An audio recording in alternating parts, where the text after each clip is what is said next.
Hello everyone. So today I am going to talk about a brand called Violette FR, which is newly arrived at Sephora. And this is a brand that I did a full video on about 2 years ago, and I talked about all of the products that they had released up until that time. And so since that time they've released a few new products, and so I thought that I would go back and talk about all of my experiences with this brand and to let you know what you might be able to expect if you buy something from them.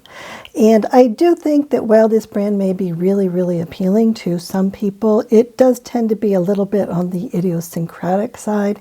And so I think that there are some people that are not going to like it as much, and then some people that are going to like it a whole lot.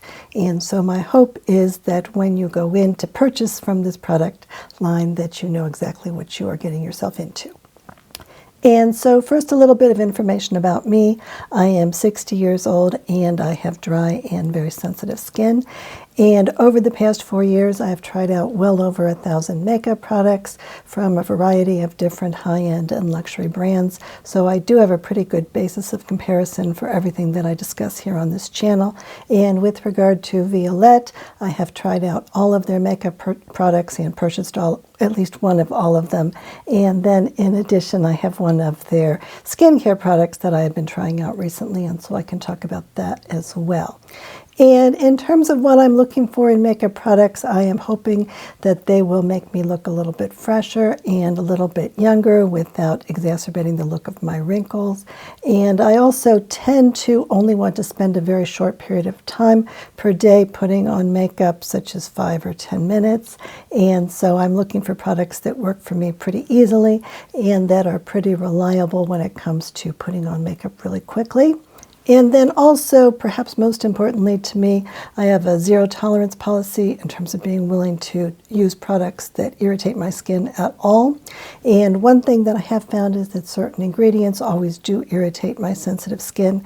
And I know that those same ingredients tend to be very irritating for many other people as well. So I just don't talk about products that contain those ingredients on this channel. And so now let's talk a little bit about Violette FR. And so this is a brand that is run by Violette Serrat, and she mostly goes by just Violette these days, like Madonna or Cher. And she is from Paris, and she's French. And she has a background in art, and according to the website, she has taken some classes at the École de Louvre, which apparently is a fairly prestigious art school. And in addition, she has worked in the beauty industry for about 20 years, and so her background includes having worked for Pat McGrath and for Bobbi Brown, and then in 2021, she became the creative director for Guerlain, in charge of makeup. And apparently she is fairly active at Guerlain in terms of that role. And then in addition, in 2021, she launched Violette FR. And this name is based on her Instagram account name, so she had built up a following of people based on the photos that she put of herself on the Instagram account. And then based on that, then she launched this particular line of beauty products, mostly to appeal to that audience, I think. And so I would say that Guerlain is pretty much a mainstream French beauty brand, and that they include perfumes and skincare and a whole line of products, including all of the things that you would need in order to make a full face of makeup. And it is quite traditional, and it does have a lot of money behind it. And so that kind of look and that kind of aesthetic is quite different, I think, than what Violette has been trying to do with her own brand, which seems to be much more casual, and it seems to be much more the sorts of makeup that you might wear on sort of a no makeup day. And so this brand has been fairly popular, I guess, and so therefore it has been accepted into Sephora pretty much just as is, without any new products being launched so far at this time. And then what I have read is that at least some of the products are going to actually be displayed in store at 190 of the Sephora stores in North America. And from what I've been able to gather, there's something like 500 or more total stores in North America, and so it seems that these products are only going to be available probably at the larger stores. And so personally, when I first heard about this brand, I was really interested in them, in large part because I tend to feel kind of a draw towards French makeup styles myself. And I've been to France quite a few times, and I have always really been much more interested in the aesthetic of French women in terms of their using makeup in order to really enhance their own beauty rather than to try to make themselves looking like something that they are not. And so I think that that is appealing to me. And I have seen some videos, for instance, on YouTube that have compared French makeup versus American makeup style. And I think that just naturally what I have been doing is much more like the French style. And so that makes me really interested in any kind of line that is more trying to get across the idea of especially casual French beauty. Now, actually, if it matters, Violette is actually not living in France right now. She is actually living in Brooklyn with her 2 little girls and her husband. And it also is the case that most of these makeup products are not made in France. They tend to be made in other countries, including the US or Italy. And so that doesn't necessarily mean that it doesn't have a French aesthetic to the makeup, though. So personally, when I look at the pictures that Violette posts on her Instagram account or in other places, I do think that it is an appealing look. But I also think that the more that I have tried out this brand and the more that I have looked into it, it does seem to me that she is sort of creating a brand that's primarily for herself and not necessarily one that can be used as easily by other people who do not have, for instance, her coloring or her preference in terms of ingredients and her ability to tolerate a variety of fragrances. And so a couple of things that have become really clear to me about Violette and about why the products that she is selling work for her as well as they do. The first one is that I think that she does really well with makeup that is really strong in terms of the coloring, and that she tends to look really good in bright colors, and she does have dark hair and kind of olive skin herself and pretty strong features. And so when she just kind of throws on, for instance, a bright red lipstick or a really sparkly eyeshadow, it seems to be something that she can pull off pretty effortlessly, even if it is something that has a lot of pigment in it. And so that is not necessarily going to be the case for everyone, depending on what their coloring is. And I think that her coloring is sort of what stereotypical French coloring is like, but certainly it's not the case that every French woman has coloring that is like that. I'm thinking, for instance, of Julie Delpy, who certainly has coloring that's much more like mine, and that probably if she is going to be wearing a red lips, it's probably going to be one that is not quite as strong as the ones that Violette seems to like to wear. And so I think that that is one thing that this particular line is emphasizing, is that although I think you can make the line work if you have much more low contrast coloring, we might say, it doesn't necessarily mean that that's going to be as easy as it is for people that have coloring that is more like Violette's, I think.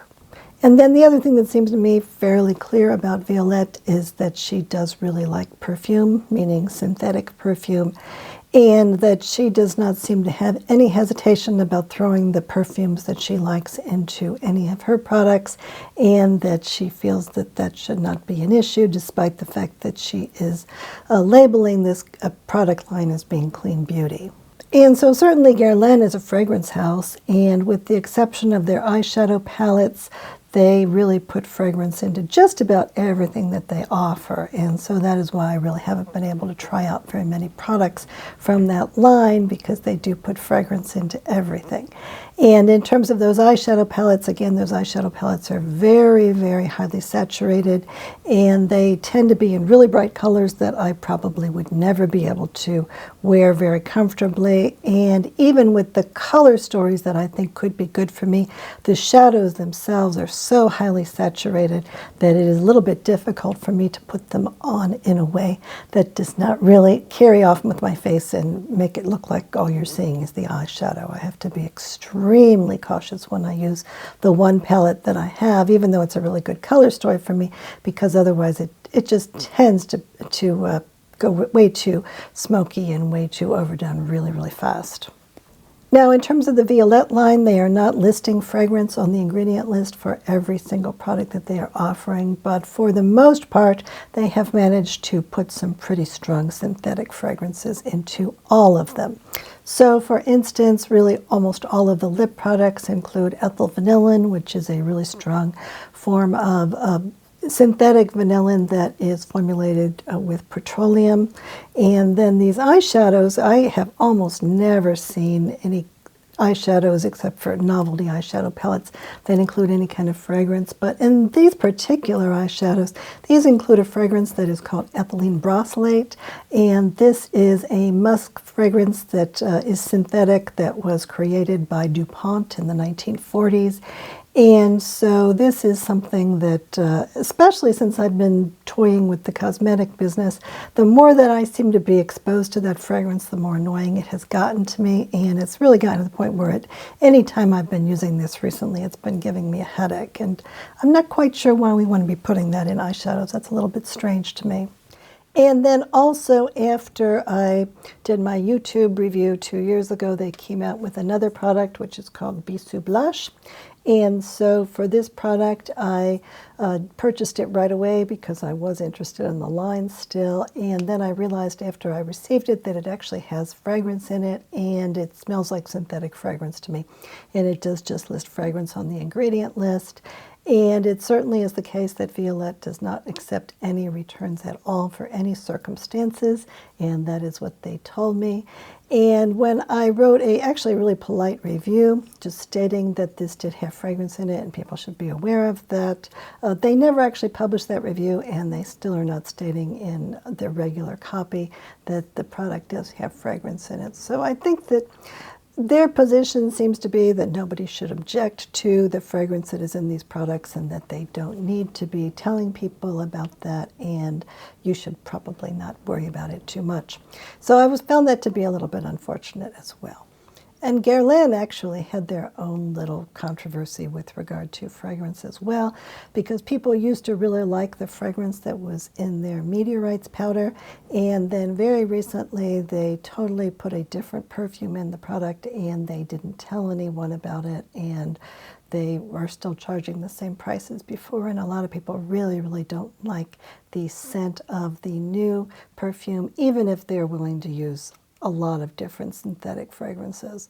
And so I think that that was another unfortunate thing that again suggests that people at that company are really not all that concerned about how people are going to be reacting to the fragrances that they put in their products, and they think that just sort of anything goes maybe.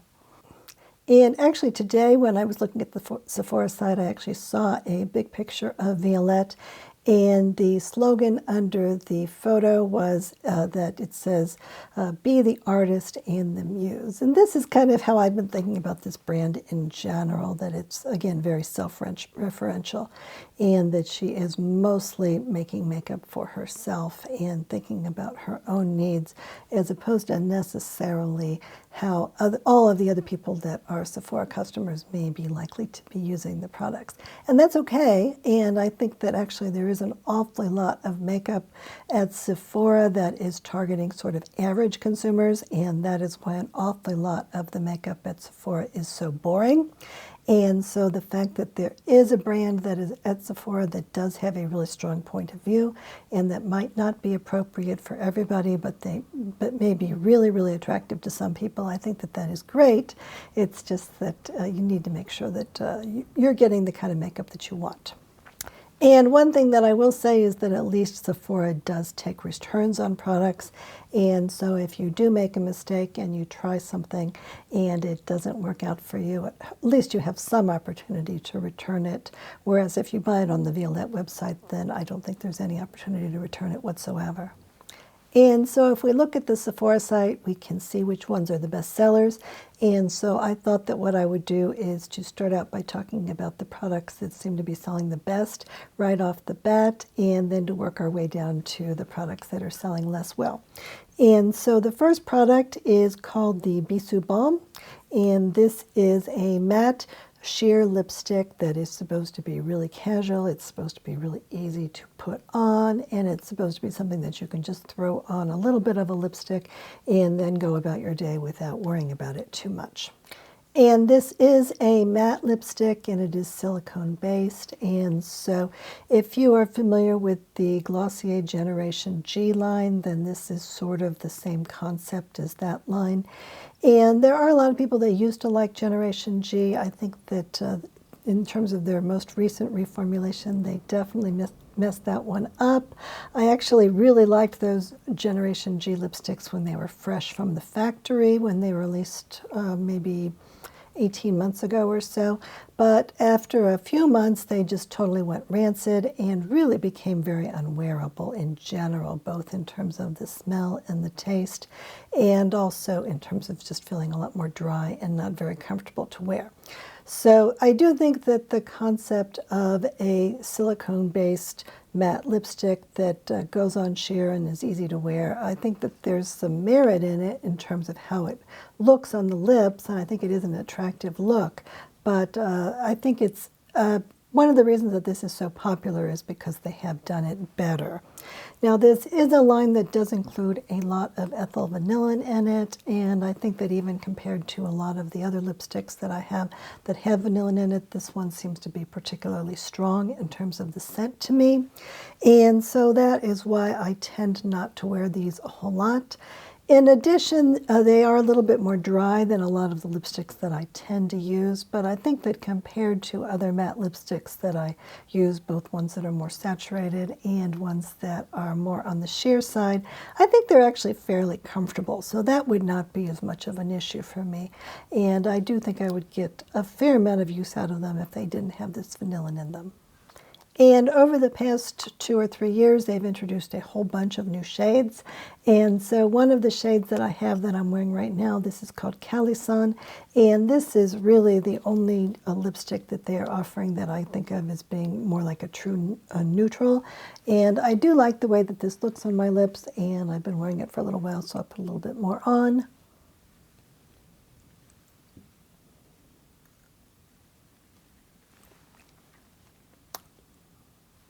And then, of course, if you were to put on some lip liner, then it could be a little bit more wearable by people with a variety of different skin tones.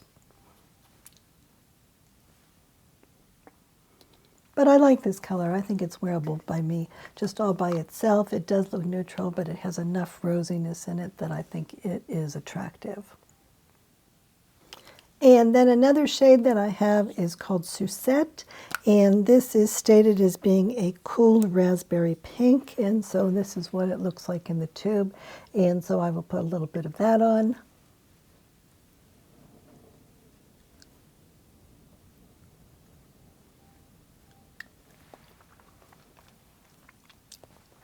And I do really like the way that these look, and I have kind of been on a quest to find lipsticks that will give me the look of being a red lipstick without really carrying away my features, because if I wear a traditional red lipstick, then I do think that it is too much for me. And I think that this particular line is very nice for that, because it does have these sort of classic bright colors, but they are not so saturated that I really can't wear them. They're more like almost like a blotted lipstick for me.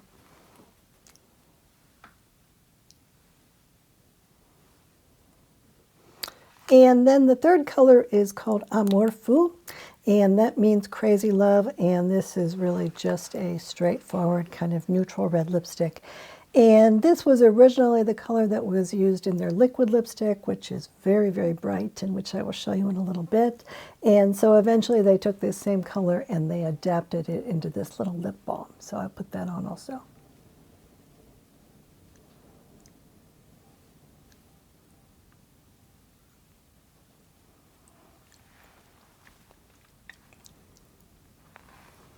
And so I feel like on my coloring, this actually looks like I am wearing a classic red lipstick, because I can't take a lot of saturation on my complexion. And I actually do really like the way that this one looks also. And it certainly is the way that French people wear red lipstick, to just really wear a red lip and then have everything else be muted. And so today I just put on a little bit of brown colored eyeshadow and some black mascara and eyebrows, and then I put on a little bit of blush, and that's it. And so I think that, having the lipstick be the main focus of attention on my face, and having the lipstick be not too saturated, seems to be a look that I at least feel fairly French when I'm wearing it.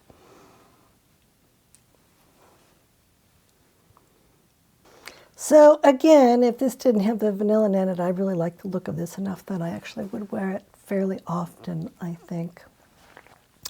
And then I think that their most recent release in terms of makeup is a lipstick that is similar, but it's actually supposed to be a shiny lipstick. And this is called Bisou Jelly. And so this is the same price, it's $29. It seems to be made in the same factory, so it seems to be made in Italy, and it has the same packaging. But it's kind of interesting because what it consists of is two different types of products. So on the inside here, there is the color for the product, and so they say that it's a core of the saturated color. And then on the outside, it's really just a clear and sort of a moisturizing product. And so actually, if I take this and I take the outside of it and I just wipe that on my hands, it just has a little bit of clear moisturization. So I think that's kind of interesting. But when I put it on my lips, it definitely gives a lot of color because of the highly saturated color in the middle. And so this is called Pomme d'Amour, and that means love apple. And so I will go ahead and put some of this on.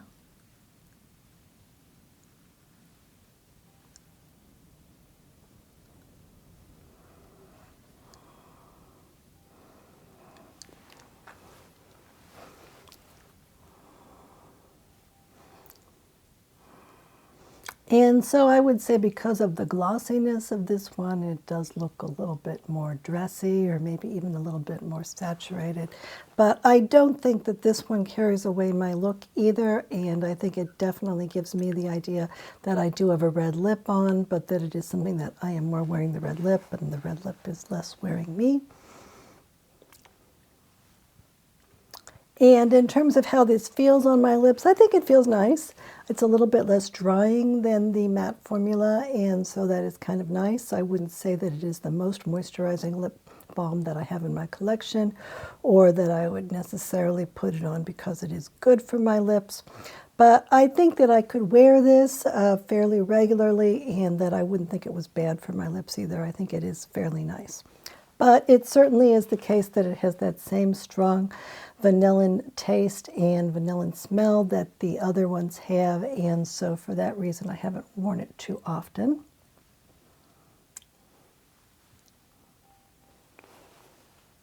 And so this one is available in 4 shades so far, and the Bisou balms are available in, I think, like 8 shades or something like that at this point, and so quite a lot of them. And again, with both of these lines, most of the shades are designed to be fairly bright, and then each line does have at least 1 or 2 shades that's a little bit more on the neutral side, or nude side. And one video that I have been working on for a while now is how people with coloring like mine, that tends to be what we call fairly low contrast, can get the look of a red lipstick without feeling like the red lipstick is really taking over their look. And I think that this is one lipstick that really does fit into that category, or both of these lipsticks, the Bisou Balms and the Bisou Jelly ones do. Now, I do think that there are a lot of other options out there, and now that I have found some of those other good options, I'm less inclined to compromise in terms of tolerating this vanillin flavor that is in this and going ahead and using this particular lipstick. But in terms of the look that I'm getting from this lipstick, I do think that that is very nice. And then the product that Sephora says is the next most popular is the Bisou blush. And this is called a marbled cream blush stick, and it is $36. And Violette said that the way that she decided to start working on this blush is because she looked at the cheeks of her baby named Inez, and that she really wanted to duplicate that look. And so she started to do some experimentation with that. And so she ended up not just trying to find one particular color, but she also got into the idea of trying to use like marbled blush. And so the shade that I have is called Louise, but you can see the marbling in this as well. And so I think that her idea here is that if you use more than one color, then it looks more natural on the skin. And so I know they started out with 3 different shades, and now they have several more shades. And I think that all of these are supposed to be based on the skin tone or the natural look of the cheeks of people that Violette knows. And so personally, I do think that there are a lot of good things about this blush, and so I can see why it would be popular. I do really like this particular color. It's kind of like a pinky beige type of a color, and I think that it has been muted and really easygoing in terms of how it looks on my skin, and I can put a little bit more of this on, and you can see what you think.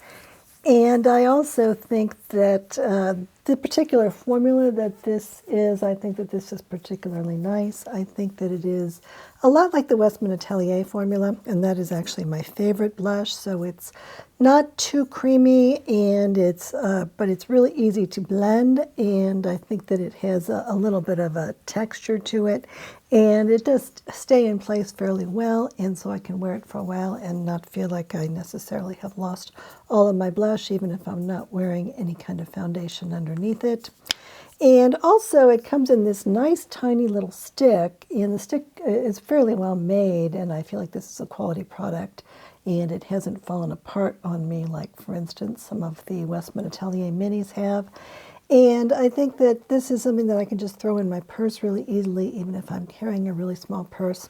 And I actually really like this little brush on the end of this. So this is designed so that even if you don't have any tools at hand, you can just not just use your fingers to blend this in, but you can actually use a brush and brush it in a little bit more. And I think that that is really nice too. And I think that the brush has worked well for me.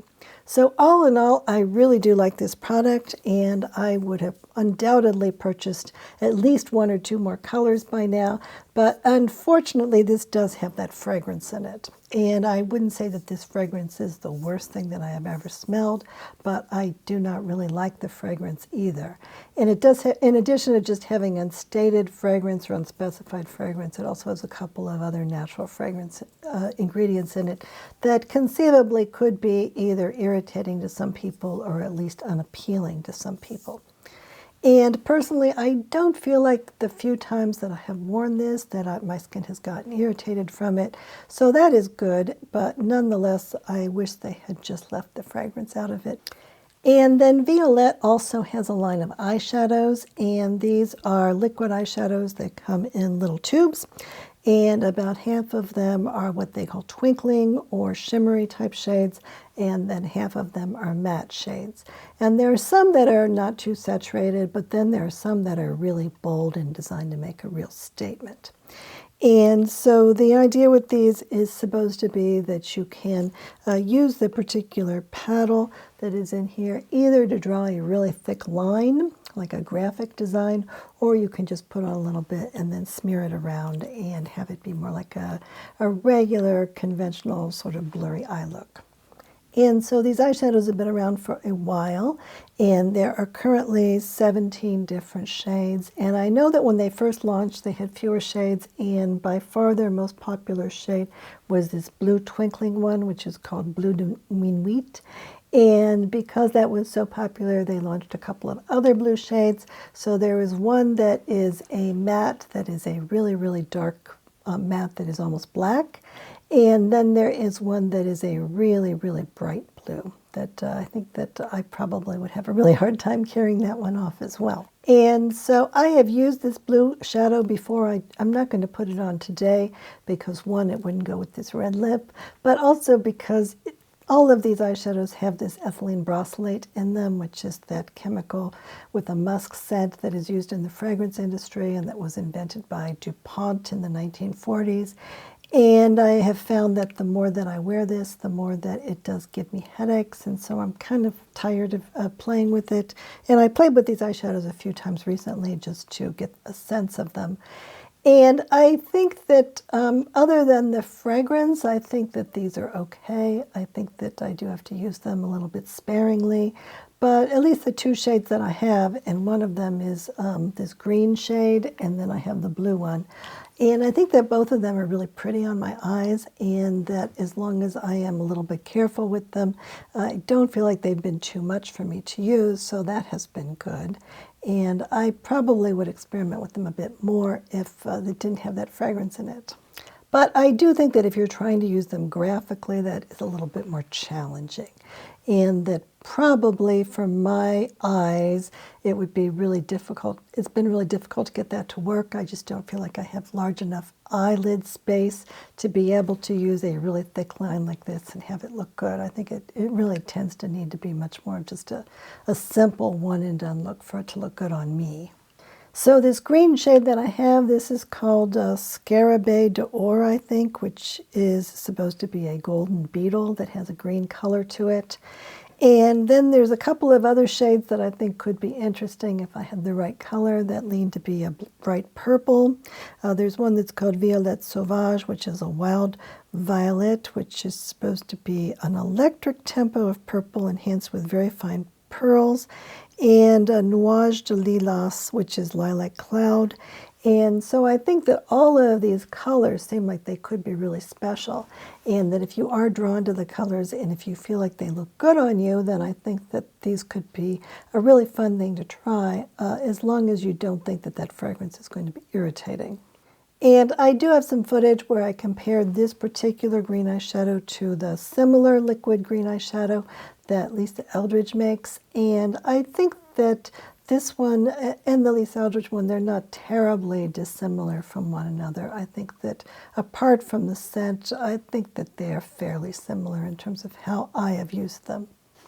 And by the way, the other products that I have used recently that have had that ethylene bracelet in them, the main one that has been really made me realize how much problems I had with that was the Victoria Beckham liquid pen concealer that was done in conjunction with Augustina Spader.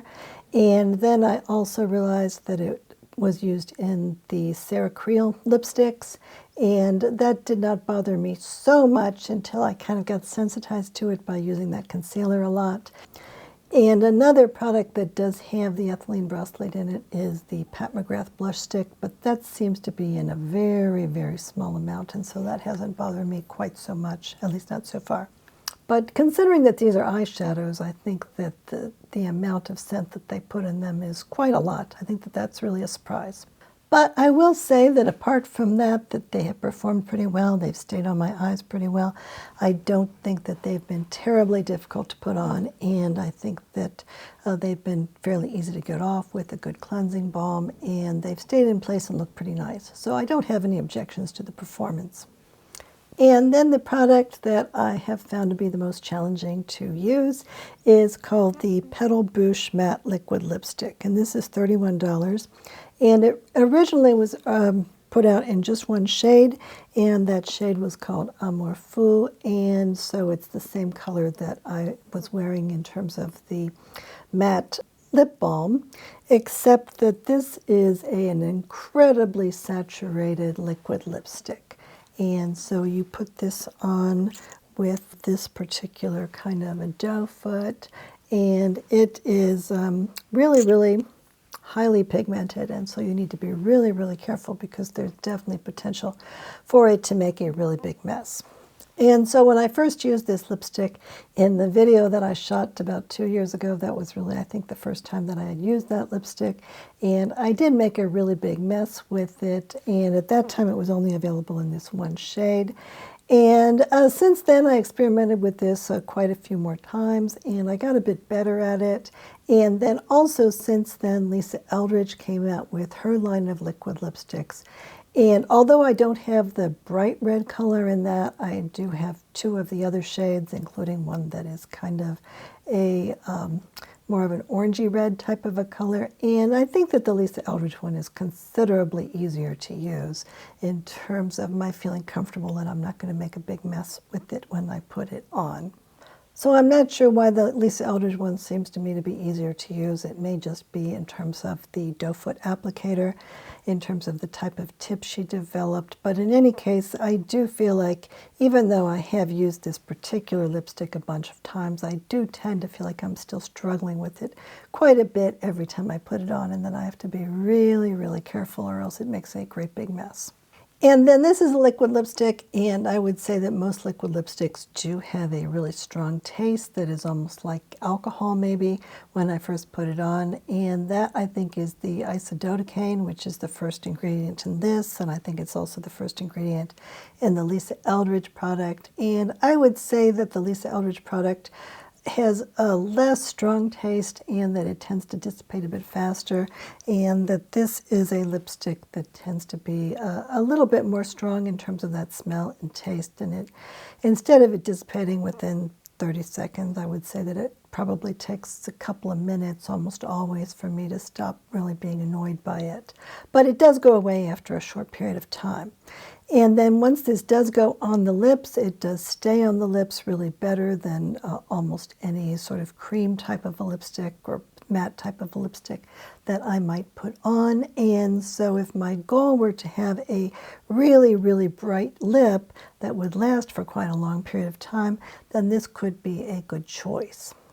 And so this original shade, the Amour Fou, this was supposed to look like the petals of a rose, and a rose that's leaning a little bit towards being black. And so that was the inspiration for both the texture and for the color. And then since they launched this one, then they've launched two other colors, and one of those is called Cœur Infidèle, or Unfaithful Heart, which Sephora describes as a deep neutral fuchsia, and Violette says that it is a magnetic pink, irreverent, and spicy. And then the third shade is called Cerise Désir, which Sephora thinks is a deep neutral burgundy, and Violette says that it is a sophisticated burgundy with a bit of mystery. And a lot of liquid lipsticks do tend to be drying. Really, most of them do tend to be really drying. I think that this one is somewhat more drying than the Lisa Eldridge one, but I think that compared to some other liquid lipsticks out there that I have tried, that these both tend to be a little bit less drying than some of the other ones out there.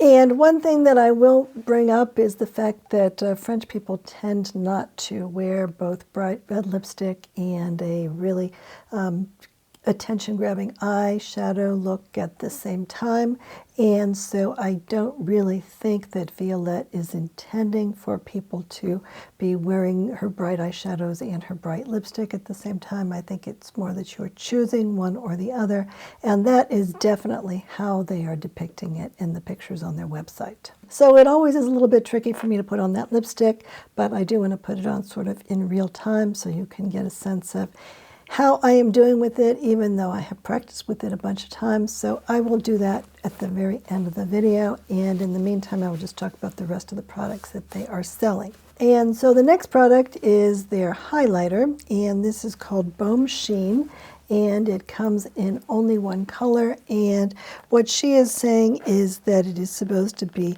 delivering a glass skin effect on all skin tones as if cast in the perfect light. And so she said that she was inspired by the neoclassical painters in the paintings that she used to study at the Louvre.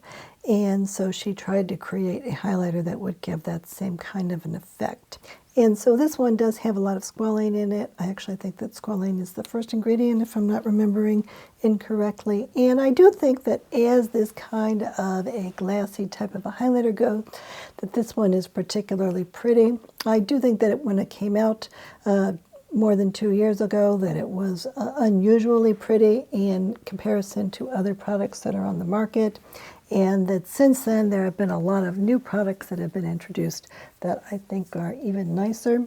So I am thinking, for instance, of the Charlotte Tilbury product that they say is a foundation stick, but that I really only use as a highlighter. And I like that one because I feel like it's really an exact match for my skin, but it's my skin sort of like in a highlighting mode. And so I can just put on a small amount of that as if it's a highlighter. And this one seemed to work fine for me too. I don't know if it would work as well for me if I had a lighter skin tone versus a darker skin tone. But in terms of this particular shade, I think it's just so close to my natural skin tone that it works particularly well for me. And I think that of the other products that I have, the one that it reminds me the most of is the Victoria Beckham highlighter, which came out just a little bit after this one. And I think that in terms of the shade, that the original version of that highlighter is about the same color as this one. And I think that they are both very pretty. And so I'm not sorry that I have this one at all. This one doesn't have any fragrance in it. So of all the products that they have, this is the one that I feel like I can use without any qualms at all, and that I do feel it's really comfortable for me to use. Whether or not it's special enough for people to purchase this rather than one of the other highlighting balms that are on the market, I don't know though. And so that is all of the makeup products that Violette sells. And so now let's talk about some of the skincare products. And the first one is called Invisible Bandage, and I think that that is $28. And Violette said that she came up with the idea for this product because she got a laser procedure on her face, and then her face became kind of sensitive and a little bit burned. And so she wanted to be able to keep wearing makeup, and so she was thinking that it would be nice if there were a product that provided a little bit of protection and a shield between her delicate skin and the makeup that she was putting on. And so therefore, based on that idea, then she worked with some people to put together a liquid product that would serve to protect the skin either in situations like that, and also that you could do when you had things like acne or other kinds of sensitive eruptions on your face that you wanted to be protected. And when I look at the ingredient list for that, I think that the ingredient list looks like it's something that I might be able to tolerate. That does not have any fragrance in it, and I'm really not seeing any ingredients that I think should be problematic. And a lot of people do seem to like this product. And then over the past several days, I have been experimenting with another skincare product from Violette, and this is called Boum-Boum Milk. And so this comes in a sprayer, and this is the smaller size of the product, and so you just spritz a little bit of it on your face. And supposedly what it is doing is not so much moisturizing, although it does have some moisturizers in it, and it is more supposed to be helping the skin barrier of the face by providing some prebiotics and helping the microbiome of the skin to get better. And so what she says is that this is a probiotic-based formula, and that it instantly hydrates, smooths, and softens skin for a more radiant complexion. And with extended use, it soothes, reduces inflammation and redness, improves firmness, and diminishes wrinkle length and depth, restoring skin to its optimal healthy state. And so she says that when she has worked as a makeup artist and she has gone to put makeup on people, that in a lot of cases their skin does seem to be really inflamed and broken out. And so her thought was that she wanted to come up with something that would help to repair the skin almost immediately, and then over time that it would help to make the skin gradually better on its own as well. And so that is the goal of this product. And I do think that for me, my skin has liked it fine. Usually I'm really skeptical about skincare products in general. And usually, especially with skincare products, the vast majority of the products that are out there, especially ones that are sold at places like Sephora, are ones that just plain irritate my skin. And with this particular line, with Violette's penchant to put fragrance and everything, my feeling was that she wasn't really that concerned about my skin quality, and therefore that her products really shouldn't be trusted. But in this case, since I've been using, I think my skin actually does really like it. And so that has surprised me a little bit. And so far, I don't think that there have been any issues at all. I think that maybe the first time I sprayed this on, I did feel like there was just a little bit of a tingle, but sometimes if there's a probiotic type of a formula, then what will happen, I think, is that when you spray it onto the skin, that the bacteria that are on there that are not necessarily the good kind, that they get killed off, and that there's a tiny bit of an inflammation flare. But that has not happened since the very first time I sprayed this on my skin, and I feel like in general that my skin has been getting along with this perfectly fine. And so I am going to keep using this for a while and see how I do with it and then report back. And then there is another product that is more like a moisturizer, and this is called C'est la Crème. And I keep thinking I should be pronouncing it as C'est la Crème, but it seems to be that the word cream is written in English. So it's kind of a hodgepodge here.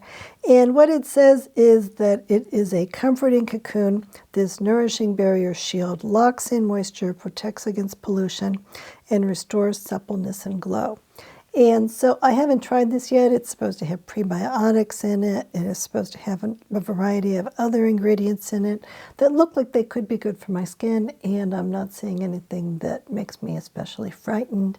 And now that I have had a good experience with the Boum-Boum milk, I am a bit more interested in trying this particular product as well. And so especially if I can get this on sale, like maybe at the Sephora sale, for instance, I am interested in giving this a try too.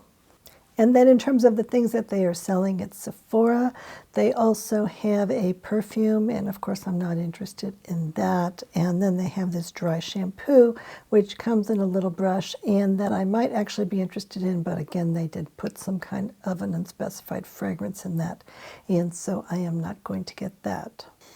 And actually on the Violette website, they also have some serums that I think sound interesting, but those do not seem to be available at Sephora yet, and I have not actually purchased any of those. And so now it is time for me to screw up my courage and to try putting on a little bit of this liquid lipstick and see how it works for me today. And so I'll take off the lipstick that I am wearing now and then put that on.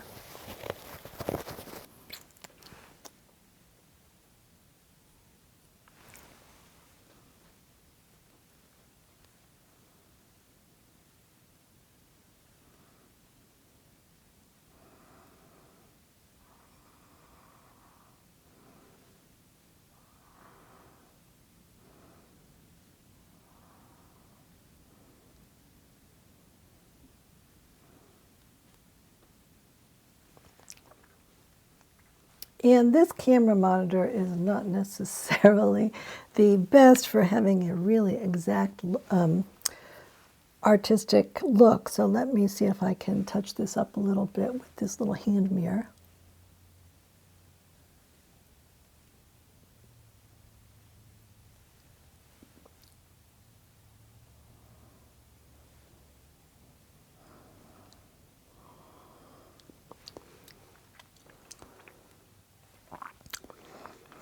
And one other thing that I will say is that if you look at the pictures on the website, what they will suggest to you is that you could put on a really light layer. So if you wanted to just have a light lipstick look, or if you have a low contrast complexion, then you could just put on a really light layer of this and it wouldn't look really dark. Or you could add 2, 3, or 4 layers total, and then you could get something that was much darker. And I really have my doubts about that because I put on the very smallest amount that I felt like I possibly could.